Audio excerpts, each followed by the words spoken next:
നമസ്കാരം, let's explore വിത്ത് ഗായത്രിയുടെ പുതിയ വീഡിയോയിലേക്ക് എല്ലാവർക്കും സ്വാഗതം. അപ്പോൾ ഇന്ന് നമ്മൾ തമ്മിൽ കണ്ട പോലെ തന്നെ നമ്മുടെ ടോപ്പിക്കിൽ ഡിസ്കസ് ചെയ്യാൻ പോകുന്നത് ഏതൊക്കെ സമയങ്ങളിൽ നമ്മൾ നമ്മുടെ ഹെയർ വാഷ് ചെയ്യാൻ പാടില്ല എന്നുള്ളതാണ് കേട്ടോ.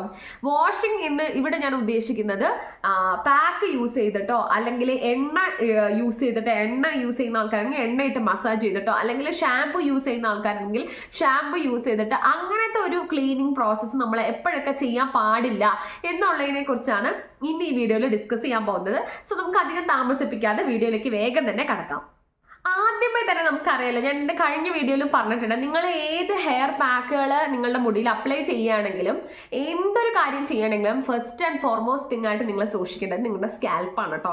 സ്കാൽപ്പ് എപ്പോഴും നീറ്റ് ആൻഡ് ക്ലീൻ ആയിട്ട് ഇരിക്കണം. അത് മാത്രമല്ല, സ്കാൽപ്പിൽ അനാവശ്യമായിട്ടുള്ള താരനോ അങ്ങനത്തെ സംഭവങ്ങളൊന്നും പാടില്ല. സോ നിങ്ങൾ ഹെയർ വാഷ് ചെയ്യുമ്പോഴും വാഷ് ചെയ്യാൻ പറയുമ്പോൾ ഞാൻ നേരത്തെ ഉദ്ദേശിച്ച പോലെ പാക്ക് ഇടുക, അല്ലെങ്കിൽ ഓയിൽ യൂസ് ചെയ്യുക, അല്ലെങ്കിൽ വെറുതെ ഷാമ്പു യൂസ് ചെയ്ത് കഴുകി കളയുക, എന്ത് ആണെങ്കിലും നിങ്ങൾ ഫസ്റ്റ് ശ്രദ്ധിക്കേണ്ടത് എന്താണെന്ന് വെച്ച് കഴിഞ്ഞാൽ നിങ്ങളുടെ സ്കാൽപ്പിൽ ഡേർട്ടിനെക്കാട്ടിലും ഉപരി അലർജീസ് ഒന്നും ഇല്ല എന്നുള്ളത് കേട്ടോ. അലർജീസ് പറഞ്ഞു കഴിഞ്ഞാൽ ചില സ്കാൽപ്പുകളിൽ നമ്മൾ ഈ കൈ തൊടുമ്പോഴത്തേക്കും ഇങ്ങനെ ഒരു വെള്ളം പോലെയൊക്കെ വരാനുള്ളൊരു ഇങ്ങനെ വെള്ളം ഇങ്ങനെ ഒലിച്ചു വരുന്ന ഒരു ഇതോ, അല്ലെങ്കിൽ ഫ്രീക്വൻലി അവിടെ ഇവിടെ അടുത്തടുത്തായിട്ട് കുരുക്കൾ വരിക, ഇതൊക്കെ അലർജിയുടെ ഒരു ലക്ഷണങ്ങളാണ് കേട്ടോ. സോ അങ്ങനെയൊക്കെ ഉണ്ടെന്നുണ്ടെങ്കിൽ നിങ്ങൾ ആദ്യമേ തന്നെ ചെയ്യേണ്ട ഒരു കാര്യം എന്താണെന്ന് വെച്ച് കഴിഞ്ഞാൽ ഫസ്റ്റ് നിങ്ങൾ ഡോക്ടറെ കണ്ടിട്ട് അത് ക്യൂർ ചെയ്യാനുള്ള ട്രീറ്റ്മെൻറ്റ് എടുത്തതിന് ശേഷം മാത്രം നിങ്ങൾ മുടി വാഷ് ചെയ്യുന്ന ഒരു പ്രോസസ്സിലേക്ക് നിങ്ങൾ കടക്കുക. അല്ലെങ്കിൽ അവർ പ്രിസ്ക്രൈബ് ചെയ്ത ഷാംപൂസ് എന്തെങ്കിലും യൂസ് ചെയ്തിട്ട് നിങ്ങൾ ഹെയർ വാഷ് ചെയ്ത് ആ ഒരു പ്രോസസ്സിലേക്ക് കടക്കുക. അല്ലാതെ ഇത് നിങ്ങൾ തലയിൽ വെച്ചുകൊണ്ട് നിങ്ങളുടെ ഹെയർ വാഷും ഹെയർ കെയറും ഒക്കെ ചെയ്യണമെന്നുണ്ടെങ്കിൽ അത് കൂടുതൽ വേസ്റ്റ് ആവുകയുള്ളൂ സിറ്റുവേഷൻ. നിങ്ങളുടെ സ്കിന്നിനെയും കൂടെ അത് ബാധിക്കാനുള്ള ചാൻസ് ഉണ്ട്. സോ ആദ്യമേ തന്നെ പറയാം, അലർജിക് സ്കാൽപ്പ് ഉള്ള ആൾക്കാർ ഒരിക്കലും ഒരു റൊട്ടീൻ ബേസിസിൽ നിങ്ങളുടെ സ്കാൽപ്പ് ക്ലീൻ ചെയ്യാൻ നിൽക്കരുത്. ഫസ്റ്റ് ഓഫ് ഓൾ അതിനൊരു ട്രീറ്റ്മെൻറ്റ് എടുത്തതിന് ശേഷം മാത്രം ബാക്കി നിങ്ങളൊരു ഹെയർ കെയർ റൊട്ടീനിലേക്ക് നിങ്ങൾ കടക്കുക. എന്ന് പറയുന്നത് നമ്മൾ പീരിയഡ്സിൻ്റെ ഫസ്റ്റ് 4 days ഒരിക്കലും ഹെയർ വാഷ് ചെയ്യാതിരിക്കുക. കാരണം 4 ദിവസം, അതായത് പീരിയഡ്സിൻ്റെ ആദ്യത്തെ 4 ദിവസം നമ്മുടെ സ്കാൽപ്പിലെ പോർസ് ഒക്കെ ഓപ്പൺ ആയിരിക്കുന്ന സമയമാണ്. അപ്പോൾ ആ സമയത്ത് നമ്മൾ ഹെയറിൽ പാക്കോ ഓയിലോ ഒക്കെ ഇട്ട് നമ്മൾ വാഷ് ചെയ്യുന്ന സമയത്ത് അത് സ്കാൽപ്പിൽ കൂടുതൽ അലർജീസസ് ക്രിയേറ്റ് ചെയ്യാൻ അത് ചാൻസസ് ഉണ്ട് കേട്ടോ. ഇപ്പോൾ സ്കാൽപ്പ് മാത്രമല്ല, ഇപ്പോൾ ഫേസിൽ ഒക്കെ ആ സമയത്തൊക്കെ പോർസ് ഓപ്പൺ ആയിരിക്കുന്ന സമയമാണ്. കാരണം ആ ഒരു ടൈമിൽ നമ്മുടെ ശരീരം ഫുള്ളി സെൻസിറ്റീവ് ആയിട്ടിരിക്കുന്ന സമയമാണ്. അപ്പോൾ അതുകൊണ്ടാണ് നമുക്കിങ്ങനെ ഒരുപാട് ബോഡി പെയിൻസും കാര്യങ്ങളും ഒക്കെ ഉണ്ടാവുന്നത്. അപ്പോൾ അതേ ഒരു സിറ്റുവേഷൻ തന്നെയാണ് നമ്മുടെ സ്കാൽപ്പിലും. സോ ആ സമയത്ത് നിങ്ങൾ ഓയിലും ഹെയർ പാക്കുകളും ഒന്നും അപ്ലൈ ചെയ്യാതിരിക്കാൻ ശ്രമിക്കുക. വെറുതെ വെള്ളം ഒഴിച്ച് നമ്മുടെ മുടി നനച്ച് വരികയാണ് ഏറ്റവും ബെറ്റർ. ഇനി അടുത്ത കാര്യം എന്ന് പറയുന്നത്, നിങ്ങൾ നല്ല ചൂട് വെയിലെത്തുന്ന വെയിൽ കൊണ്ട് വീട്ടിലേക്ക് കയറി ഉടനെ തന്നെ നിങ്ങൾ ഒരിക്കലും മുടിയിൽ ഓയിലോ അതേപോലെ തന്നെ ഹെയർ മാസ്കുകളോ അപ്ലൈ ചെയ്യാതിരിക്കുക കേട്ടോ. കാരണം ഒന്നാമത് ആ ഒരു സമയത്ത് വെയിലും ചൂടും കൊണ്ട് വരുമ്പോൾ നമ്മുടെ സ്കാൽപ്പൊക്കെ ഓപ്പൺ ആയിരിക്കുന്ന സമയമാണ്. അപ്പോൾ അതുകൊണ്ട് നമ്മൾ അത് അങ്ങനെ ചെയ്യുന്നത് ഒട്ടും പ്രിഫറബിൾ അല്ല. പിന്നെ പുറത്തുനിന്ന് കയറി വരുന്ന സമയത്ത് ഒരുപാട് ഡസ്റ്റും ഡേർട്ടും സ്വെറ്റും നിങ്ങളുടെ സ്കാൽപ്പിലുണ്ട്. അത് ഉണങ്ങിക്കഴിഞ്ഞതിന് ശേഷം മാത്രം എന്തെങ്കിലും ഓയിലോ അല്ലെങ്കിൽ സ്കാൽപ്പിൽ യൂസ് ചെയ്യുന്ന എന്തെങ്കിലും ഹെയർ മാസ്കോ ഹെയർ കെയർ എന്ത് വേണമെങ്കിലും നിങ്ങൾക്ക് ചെയ്യാവുന്നതാണ് കേട്ടോ. മേക്ക് ഷുവർ ദാറ്റ് നിങ്ങളുടെ മുടിയിൽ നിന്ന് ആ ഒരു വേർപ്പ് മൊത്തമായി തന്നെ പോയിട്ടുണ്ട് എന്നുള്ളത് ഉറപ്പുവരുത്തുക കേട്ടോ. പിന്നെ ഭയങ്കരമായി ഡ്രൈ ഹെയർ ഉള്ള ആൾക്കാർ ആഴ്ചയിൽ ഒരൊറ്റ തവണ മാത്രമേ ഹെയർ വാഷ് ചെയ്യാൻ പാടുള്ളൂ, ഹെയറിൽ പാക്ക് യൂസ് ചെയ്യാൻ പാടുള്ളൂ.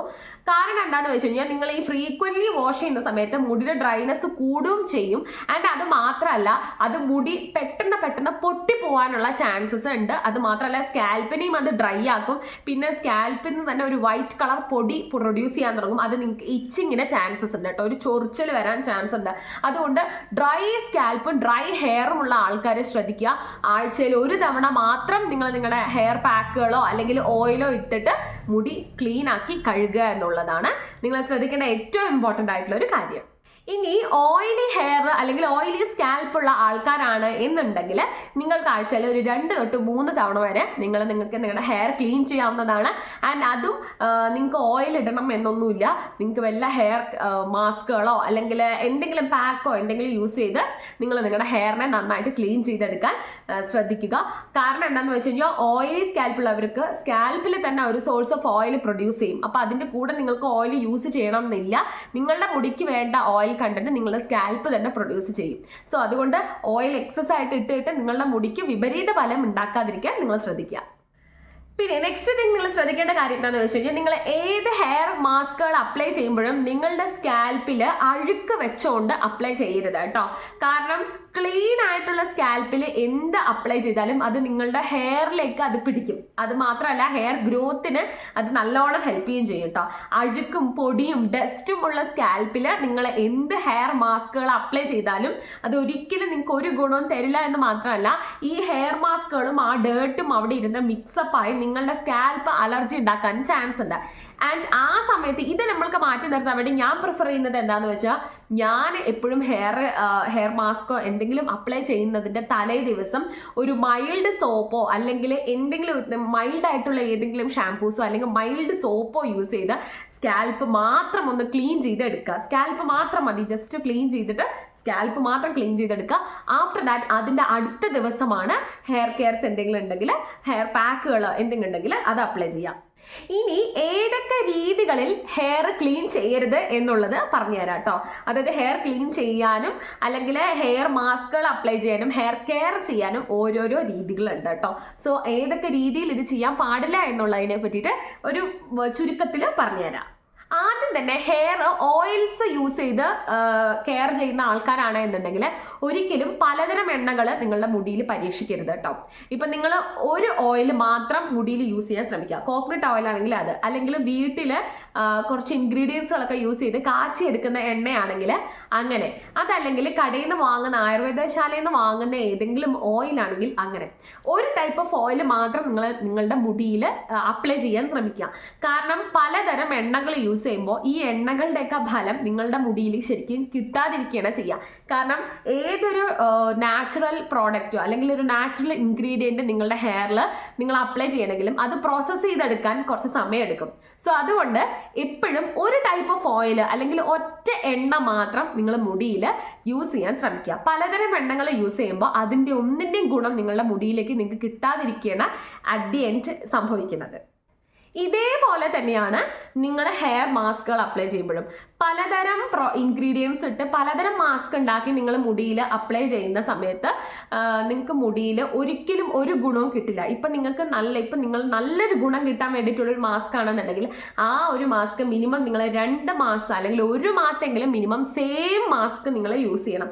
ഇപ്പോൾ ഫോർ എക്സാമ്പിൾ നിങ്ങൾ താളിയും അതിൻ്റെ കൂടെ കരിവേപ്പിലയും അതിനോട് ചെറുപയർ ഇട്ടിട്ടുള്ള ഒരു മാസ്ക് ആണ് നിങ്ങൾ പ്രിപ്പയർ ചെയ്യുന്നതെന്നുണ്ടെങ്കിൽ ആ മാസ്കിൻ്റെ ഗുണം നിങ്ങൾക്ക് വൃത്തിയായിട്ട് നിങ്ങളുടെ മുടിയിൽ അല്ലെങ്കിൽ നിങ്ങൾക്ക് ഒരു ഹെയറിൽ അതിൻ്റെ റിസൾട്ട് കിട്ടണം എന്നുണ്ടെങ്കിൽ സെയിം സാധനം നിങ്ങളൊരു 1 മന്തോ 2 മന്തോ എങ്കിലും ഒരു റൊട്ടീൻ ബേസിസിൽ യൂസ് ചെയ്യണം. അല്ലാതെ കുറച്ച് അത് യൂസ് ചെയ്തു കുറച്ച് നിങ്ങൾ വേറെ എന്തെങ്കിലും യൂസ് ചെയ്ത് കഴിഞ്ഞാൽ ഫലത്തിൽ നിങ്ങൾക്ക് രണ്ടിൻ്റെയും ഗുണം മുടിയിൽ കിട്ടാതെ ആവുകയാണ് പോകുന്നത്. നെക്സ്റ്റ് തിങ് എന്ന് പറയുന്നത് എപ്പോഴും നിങ്ങൾ എന്ത് ഹെയർ കെയർ ചെയ്യണം എന്നുണ്ടെങ്കിലും ഫസ്റ്റ് ആൻഡ് ഫോർമോസ്റ്റ് നിങ്ങളുടെ മുടിയിൽ ജടയൊന്നും ഇല്ല, അതായത് ഡാങ്കിൾസ് ഒന്നും ഇല്ല എന്നുള്ളത് നിങ്ങൾ ഉറപ്പ് വരുത്തണം. കാരണം ജടയോ അങ്ങനെ എന്തെങ്കിലും ഉണ്ടെങ്കിൽ നിങ്ങൾ അപ്ലൈ ചെയ്യുന്ന മാസ്ക് ഒരിക്കലും എഫക്റ്റീവായി നിങ്ങളുടെ മുടിയിലേക്ക് എത്തില്ല. ഈ ജടയിൽ തന്നെ അത് കുരുങ്ങി നിൽക്കുകയാണ് ചെയ്യുന്നത്. സോ മേലെയും താഴെയും ഒരു ജടയും ഇല്ല എന്ന് ഉറപ്പ് വരുത്തിയതിന് ശേഷം മാത്രം നിങ്ങൾ എന്ത് മാസ്ക് വേണമെങ്കിലും മുടിയിൽ അപ്ലൈ ചെയ്യുക. ലാസ്റ്റ് ബട്ട് നോട്ട് ലീസ്റ്റ് എന്ന് പറയുന്നത് പോലെ തന്നെ ഏതൊരു മാസ്ക് അപ്ലൈ ചെയ്താലും നിങ്ങൾ ഒരിക്കലും ചീർപ്പ് വെച്ച് നിങ്ങളുടെ മുടി ചീവാതെ ഇരിക്കുക. കാരണം മാസ്ക് അപ്ലൈ ചെയ്താൽ നിങ്ങൾ ചെയ്യേണ്ട നെക്സ്റ്റ് തിങ് എന്ന് പറയുന്നത് കംപ്ലീറ്റ് ആയിട്ട് അപ്ലൈ ചെയ്തതിന് ശേഷം മുടിക്ക് നല്ലൊരു മസാജ് കൊടുക്കുക. ആൻഡ് അതിനുശേഷം മുടി നന്നായിട്ട് കെട്ടി വെക്കുക. ടൈറ്റ് അല്ലാത്ത രീതിയിൽ എന്നാൽ ഒരു കുറച്ച് ഇതായിട്ട് നിൽക്കുന്ന രീതിയിൽ ഊരി വീഴാത്ത രീതിയിൽ മുടി കെട്ടിവെച്ച് ഒരു 20 മിനിറ്റ്സ് വെച്ചതിന് ശേഷം വാഷ് ചെയ്ത് കളയുക എന്നുള്ളതാണ് നിങ്ങൾ ചെയ്യേണ്ട അടുത്ത കാര്യം. സോ ഇത്രയൊക്കെയാണ് ഈ വീഡിയോയിൽ ഉൾപ്പെടുത്തിയിരിക്കുന്നത്. നിങ്ങൾ ഈ കാര്യങ്ങളൊക്കെ നിങ്ങളുടെ ഹെയർ കെയറിൻ്റെ കൂടെ നിങ്ങൾ ശ്രദ്ധിക്കുകയാണ് എന്നുണ്ടെങ്കിൽ നിങ്ങൾക്ക് കുറച്ചുകൂടെ ബെറ്റർ രീതിയിൽ നിങ്ങളുടെ ഹെയറിനെ സൂക്ഷിച്ചെടുക്കാവുന്നതാണ്. സോ എല്ലാവരും നന്നായിട്ട് നല്ല രീതിയിൽ ഹെയർ കെയർ ഒക്കെ ചെയ്യൂ. നമുക്ക് വീട്ടിൽ തന്നെയുള്ള കുറഞ്ഞ ചെലവുകളിലുള്ള ഇൻഗ്രീഡിയൻസ് എല്ലാം യൂസ് ചെയ്ത് നമുക്കൊരു ബെറ്റർ ഹെയർ ഉണ്ടാക്കിയെടുക്കാവുന്നതാണ്. സോ എല്ലാവരും ഇതെല്ലാം ഒന്ന് പ്രാക്ടീസ് ചെയ്ത് നോക്കൂ. എല്ലാവർക്കും നല്ലൊരു ദിവസം നേരുന്നു. അപ്പോൾ വീഡിയോ മുഴുവനായി കണ്ടവർക്ക് ഒരുപാട് നന്ദിയുണ്ട്. ഇനിയും വീഡിയോ കണ്ട് സപ്പോർട്ട് ചെയ്യുക. എന്തായാലും അടുത്ത വീഡിയോയിൽ കാണുന്നവരെ താങ്ക് യു ഓൾ.